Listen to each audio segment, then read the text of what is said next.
नमस्कार, मी डॉक्टर निलेश साबळे. सन्माननीय राशी चक्रकार शरद उपाध्ये सर यांच्याशी मला खरं तर थेट संवाद साधता आला असता, कारण त्यांचाही नंबर माझ्याकडे आहे, माझाही फोन नंबर त्यांच्याकडे आहे. परंतु काल सोशल मीडियामधूनच त्यांना व्यक्त व्हायचं होतं. त्यामुळे जरी मी सोशल मीडिया फार वापरत नसलो तरी सुद्धा जो काही आहे थोडाफार आहे तो आज वापरण्याची वेळ आली. मला नेहमी वाटायचं की सोशल मीडियावर आपण फक्त मनोरंजनाचे व्हिडिओ पोस्ट करत जाऊयात, जेणेकरून आपलं जे काम आहे लोकांना हसवणं तेवढंच आपण करूयात. पण कधीतरी असाही एक व्हिडिओ इन्फॉर्मेटिव्ह किंवा जे काही खरं घडलं होतं त्याचा एखादा व्हिडिओ करावा लागेल असं खरं तर मला वाटलं नव्हतं. पण ठीक आहे, वेळ असते आणि त्यावेळी त्या गोष्टी कराव्या लागतात. सन्माननीय शरद उपाध्ये सर, तुमची आणि माझी 1 ते 2 वेळा भेट झाली होती. कशी तीही मी प्रेक्षकांना सांगणार आहे. तुम्ही माझ्यासाठी गुरुतुल्य आहात, होतात, पुढेही राहा.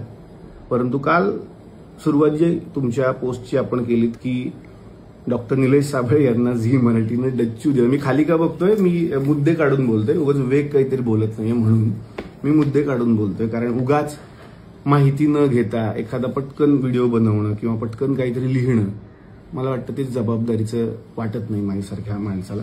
जर आपण आपली बाजूच नाही मांडली तर लोकांना आपली बाजू कशी कळणार, म्हणून हा सगळा मी घाट घातलेला आहे या व्हिडिओचा. खरं तर आपण सुरुवात केली की झी मराठीनं डच्चू दिला, हकालपट्टी केली वगैरे वगैरे. मला फक्त एक प्रश्न विचारायचा आहे सर, की तुम्हाला यातली पूर्ण माहिती आहे का? किंवा बाहेर सुद्धा मीडियामध्ये लिहिणाऱ्यांना काय ते लिहू शकतात. युट्यूबवरती बरेच जणांचे स्वयंघोषित पत्रकारांचे चॅनल आहेत. जे कुठली मोठी मोठी चॅनल आहेत त्यांचा मी रिस्पेक्ट करतो, पण स्वयंघोषित जे कोणी पत्रकार मुलं असतात, मुलंच म्हणतो मी त्यांना, जे आपापलं एक चॅनल करतात आणि त्याच्यावरती डच्चू दिला, हकालपट्टी केली, या सगळ्यांना एक महत्वाची इन्फॉर्मेशन द्यायची आहे. कार्यक्रमाला मी नाही म्हटलोय. तुम्हाला कदाचित माहिती नसेल म्हणून म्हणतो की ही माहिती घ्यायला पाहिजे होती तुमच्यासारख्या एका मोठ्या गुरुतुल्य व्यक्तीनं. जेव्हा आपण एवढ्या मोठ्या सोशल मीडियाचा वापर करतो, सोशल मीडिया खूप मोठं नाव आहे, कारण तुम्हाला माझ्यापेक्षा जास्त लोक फॉलो करतात सर, आणि तुम्हाला मला तरी एक फॅन म्हणून फॉलो करतात, तुम्हाला गुरु म्हणून फॉलो करतात.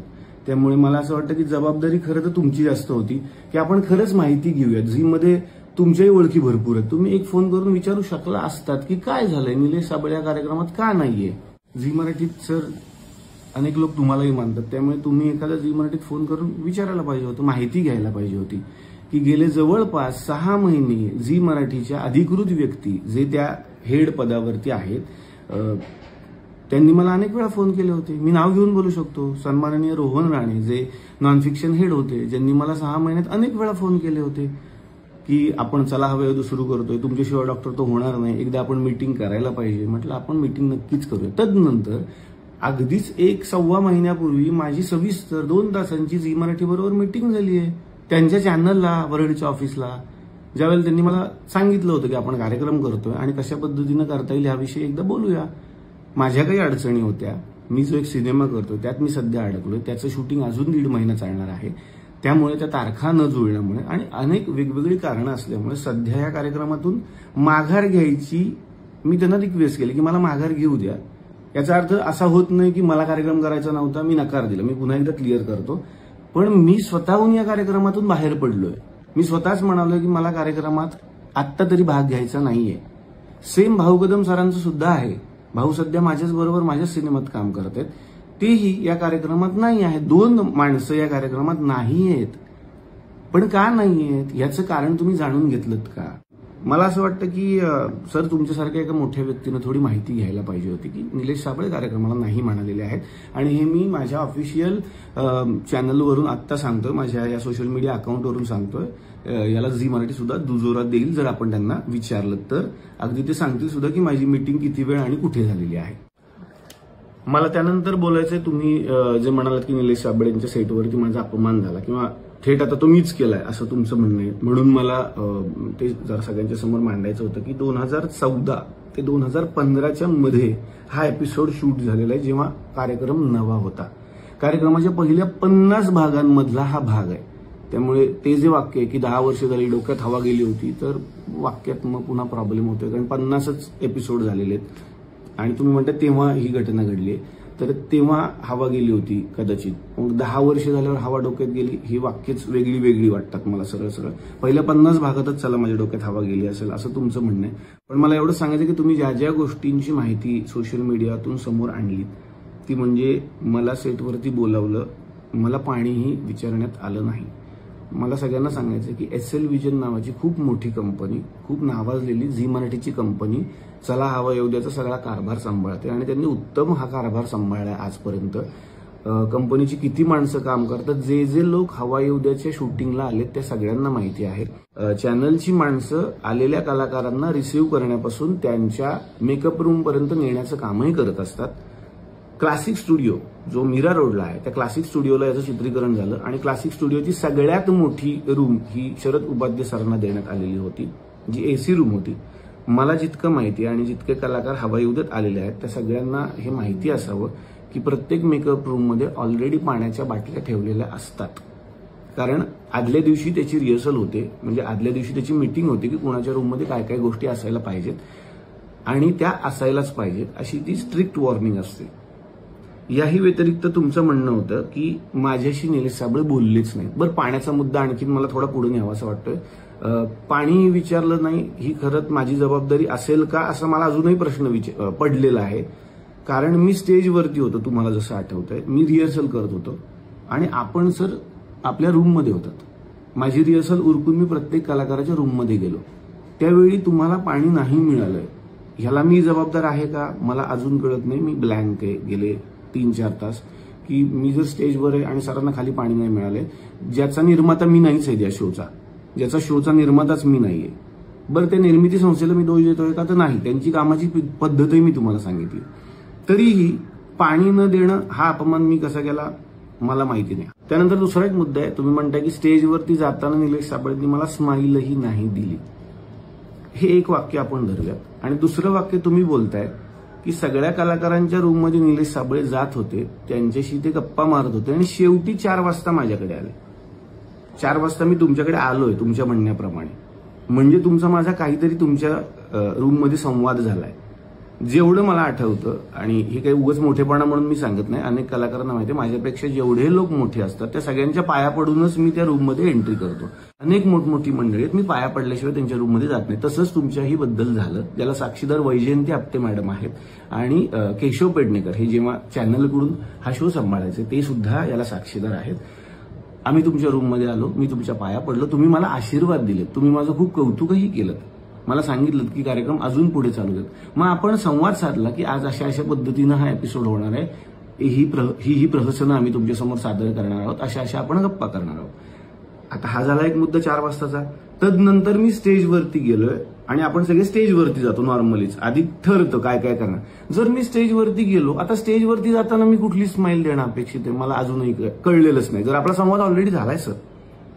याच्याही पेक्षा वेगळी गोष्ट, आदल्याच दिवशी तुमचा माझा आणि केशव पेडणेकर यांचा एक कॉल झाला होता सर. आदल्याच दिवशी रिहर्सल होती आमची, तुम्हाला आठवत असेल, संध्याकाळी 5 ते 6च्या मध्ये अर्ध्या तासाचा कॉल येतो, ज्याच्यामध्ये तुम्ही म्हणालात की मला जरा कलाकारांचे स्वभाव जाणून घ्यायचे आणि मी कलाकारांच्या राशी सांगणार आहे, त्याविषयी मी असं बोलणार आहे, तुम्हाला काही ऍड ऑन करायचंय का साबळे, तुम्ही मला एखादी गंमत सांगू शकता स्टेजवरती.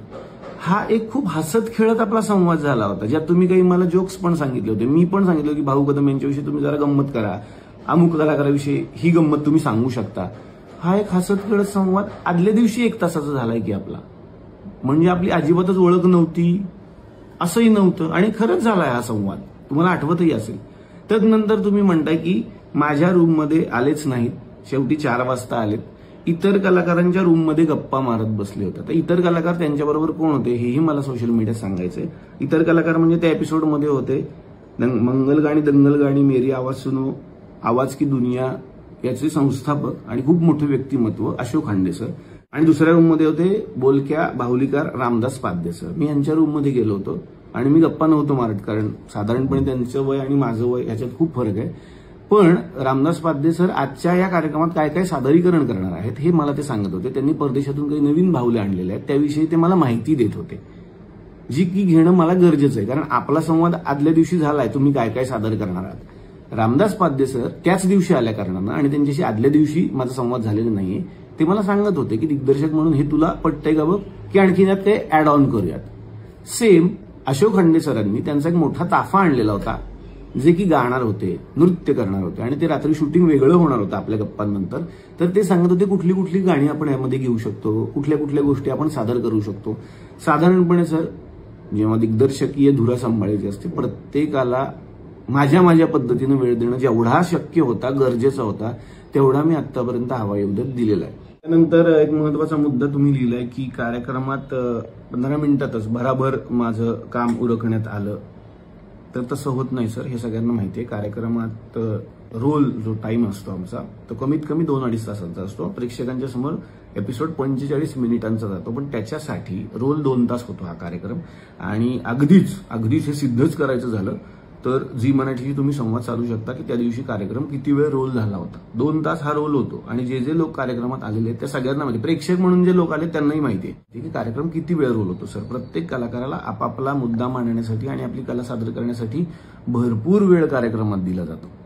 त्यानंतरचा तुमचा असा मुद्दा आहे की तरी गप्पा जेव्हा सुरू झाल्या इतरच कलाकार जास्त बोलत होते, मला बोलायला मिळालं नाही. समजा इतर कलाकार कोण आहेत पुन्हा बघूयात. सन्माननीय अशोक खंडे सर, सन्माननीय रामदास पाध्ये सर. जेव्हा मी एखाद्या गुरुतुल्य व्यक्तीला प्रश्न विचारतो तेव्हा त्यांनी काय उत्तर द्यायची हे मी नाही ठरवू शकत सर. त्यांनी किती वेळ बोलायचं, त्याचा अनुभव त्यांनी किती वेळ सांगायचा, हे ती व्यक्ती ठरवते. या दोन्ही व्यक्ती माझ्यासाठी जितके तुम्ही मोठे आहात तितक्याच याही 2 व्यक्ती माझ्यासाठी मोठ्या आहेत. तुम्ही कमी बोला सर, तुम्ही जास्त बोला सर, असं मी कसं करू शकतो? आणि यातून त्यांच्या जास्त बोलण्यातून तुमचा कसा अपमान होतोय मला अजून नाही कळलं. तर ही घटना 2014 ते 15च्या मधली हा एपिसोड. आणि त्यानंतर आता 2025 म्हणजे 10 वर्षांनंतर तुम्ही सोशल मीडियावर लोकांच्या समोर हा मुद्दा मांडला. पण मला प्रेक्षकांना सांगायचं, यानंतर सुद्धा शरद उपाध्ये सर आणि माझी एक चांगली भेट झालेली आहे, ती आता मी तुमच्यासमोर सांगतो. ज्येष्ठ अभिनेत्री निर्मितीताई सावंत यांच्या मुलाचं म्हणजे अभिनयचं लग्न होतं आणि त्या लग्नामध्ये आम्ही दोघे एकत्र भेटलो. सर, तुम्हाला आठवत असेल, एकाच टेबलवरती शरद उपाध्ये सर आणि मी, आपण दोघेच बसलो होतो. तुमच्या सुविद्य पत्नी होत्या आणि माझी बायको शेजारी बसली होती. आपण चौघं त्या टेबलवरती बसलो, बाकी कोणी नव्हतं. एक राऊंड टेबल होता आणि जवळपास 2 ते 2.5 तास आपण जेवण केलं, आपण सगळ्या गप्पा मारल्या. तुम्ही हवायोद्याविषयी बोलत होतात, तुम्ही माझं कौतुक करत होतात, तुमचं भविष्य खूप चांगलं आहे याविषयी बोलत होतात, मीही तुमच्याशी संवाद साधत होतो. तदनंतर तुम्ही असं म्हणालात की निलेशजी, आपण एक फोटो घेऊयात. तुमच्या मोबाईलमध्ये आपला एक फोटो सुद्धा आहे आपल्या सगळ्या फॅमिलीचा. याला प्रूफ म्हणून अभिनयच्या लग्नातले जर फोटो मी मागवले तर आपल्याला तोही फोटो सापडेल, आपण एका टेबलवरती बसलेला. कारण बऱ्याच वेळेला फोटोग्राफी झाली. आणखीन प्रूफ म्हणून निर्मितीताई सावंत स्वतः त्या टेबलपर्यंत आल्या होत्या आणि त्यांनी विचारलं होतं तुमचं जेवण व्यवस्थित चाललंय का वगैरे वगैरे. मला असं वाटतं की ह्या सगळ्या गोष्टी ज्या घडून गेल्यात ह्या का आपण लोकांच्या समोर मांडायच्या, पण ती वेळ आता आली म्हणून मला त्या गोष्टी मांडायच्या होत्या. माझा प्रश्न एवढा, जर 2.5 तास आपण दोघे एकत्र संवाद साधत होतो 2017ला, तर तेव्हा तुम्ही हा मुद्दा का मांडला नाहीत की निलेशजी 2015च्या कार्यक्रमात मी तुमच्याकडे आलो होतो, अशा घटना घडल्या, मला तुमचा राग आलाय किंवा मला वाईट वाटलं, मी तुमची माफी मागितली असती त्या क्षणाला. माझं हेच म्हणणं आहे की याच्यासाठी सोशल मीडियावरच तुम्हाला यायचं होतं, म्हणून मीही सोशल मीडियातून व्यक्त झालेलो आहे.